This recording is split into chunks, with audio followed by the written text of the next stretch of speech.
This Sunday, March 5th, will mark the 70th anniversary of the death of Joseph Stalin. The sudden demise of the Soviet dictator marked the end of an era, but it wasn't the major turning point it might have been in nascent Cold War mentalities.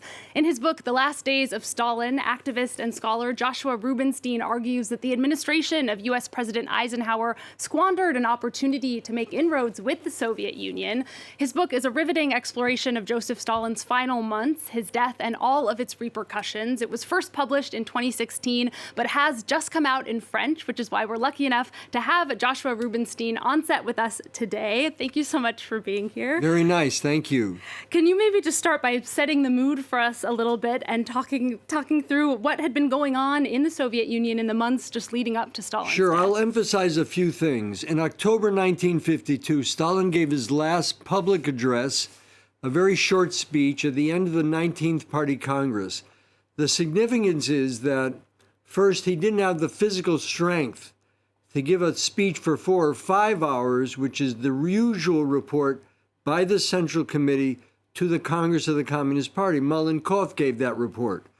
Secondly, Stalin we believe, was starting a plan to purge other leaders of the Soviet Union in the same way he did in the 1930s. Then there was a wave of anti-Semitism. There was a crackdown on the Jewish Anti-Fascist Committee, the Slansky trial in Prague. The leaders of the Czech Communist Party, many of whom were Jewish, not all, were brought to a trial that had clearly anti-Semitic overtones. And then in January 53, just weeks before Stalin's death, the announcement of the doctors' plot, that a group of doctors, including many Jews, primarily Jews, were plotting to kill Soviet leaders using their medical expertise. They're really a blood libel. And this started a wave of propaganda against Jews in the country.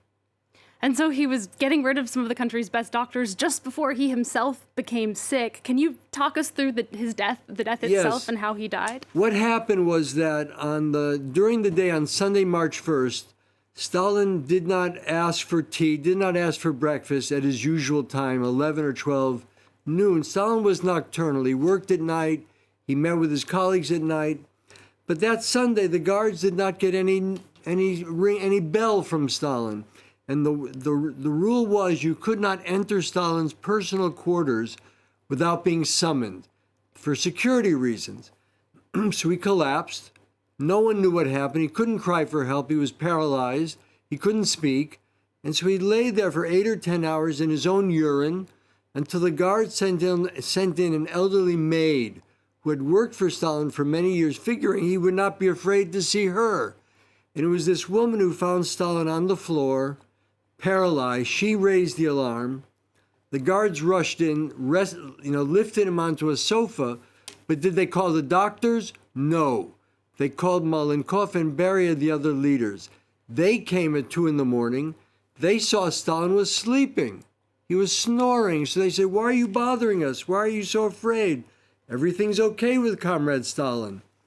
So the doctors were not summoned until 7 or 8 in the morning. Maybe they wanted nature to take its course. Yeah, can you kind of explain also what happened just after the death? Because you say in your book that there were differences between sort of the official account of what happened and what witnesses were saying. Well, the official account had several lies around it. For example, they said that Stalin collapsed at his office in the Kremlin, which was a lie. But it was consistent with this myth that Stalin, all his time was spent working for the Soviet people. There was even a light kept on in his office facing Red Square, as if Stalin was there every night, all night, doing nothing but working for the people. It was a complete myth. He was spending most of his time at his dacha, not relaxing. That's where he liked to work. Secondly, they did not even announce to the Soviet public that Stalin had collapsed until Thursday, March 4th, 2 or 3 days later. Why? Because the new leaders, one, wanted to make sure he would die. Secondly, they began to plan a new government, a new party leadership. And that took some time. Who will be the new defense minister?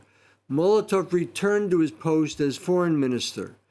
Beria became again security chief. All of that had to be worked out and then presented to the Soviet public to reassure them that life could go on without Comrade Stalin. And I do want to ask you about kind of one of the main ideas of your book, which is that this was a chance, Stalin's death was a chance for the U.S. to sort of shift the Cold War dynamic that was brewing with the Soviet Union, but that didn't happen. Can you explain why that is? Yes, well, I want to emphasize that to the surprise and chagrin of Dwight David Eisenhower, the new Soviet leaders immediately embarked on a number of reforms. They initiated new negotiations over Korea that led to the armistice. They released over 1 million prisoners at the end of March, criminal prisoners. They publicly disavowed this doctor's plot twice in the Soviet press, admitted the doctors were innocent, meaning Stalin was guilty, though they couldn't say that, admitted the doctors had been tortured. So these were signals to the West, we're ready to talk with you, we're ready for a dialogue. Eisenhower was not ready. He felt that Roosevelt at Yalta and Harry Truman at Potsdam had conceded too much to Stalin and the Soviet leaders, and he wasn't going to fall into that trap. He didn't have confidence in himself. He thought the Soviet leaders would get the better of him. Here was Eisenhower, the most important Western general in World War II. So I believe there was a window of opportunity, a narrow one, in the spring of '53, for the American leaders and the Soviet leaders to have a summit to try to improve relations, but Eisenhower was not ready for that challenge. It's incredible to imagine how the world might be different if he had been ready. I'm afraid we're going to have to leave it there. There's so much more I want to ask you, particularly about what's going on today. We'll have to leave it for another time. Joshua Rubenstein, thank you so much. That's Joshua Rubenstein, activist and scholar, author of a number of books about the Soviet period, most recently, The Last Days of Stalin, which has just been translated into French.